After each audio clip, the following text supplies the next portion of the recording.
O'zbekistondan Germaniyaga 8-kuni, 7-kuni chiqdik, 8-kuni Qozog'iston granitsadan siljuvdik. Mana bugun xudo xolasa Moskovskiy oblastdamiz, где-то Domodedovoning atrofidamiz.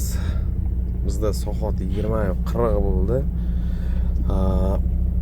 3594, почти 3600 kilometrda masjidga yetib kelibmiz. Именно Toshkent Qo'yliq metroning oldidan. Ko'chada gradus 6+. Labo'ylar kir, suv qolmagan. Ana men hozir mana shu istoriyani qo'yaman. Men Moskvadaman.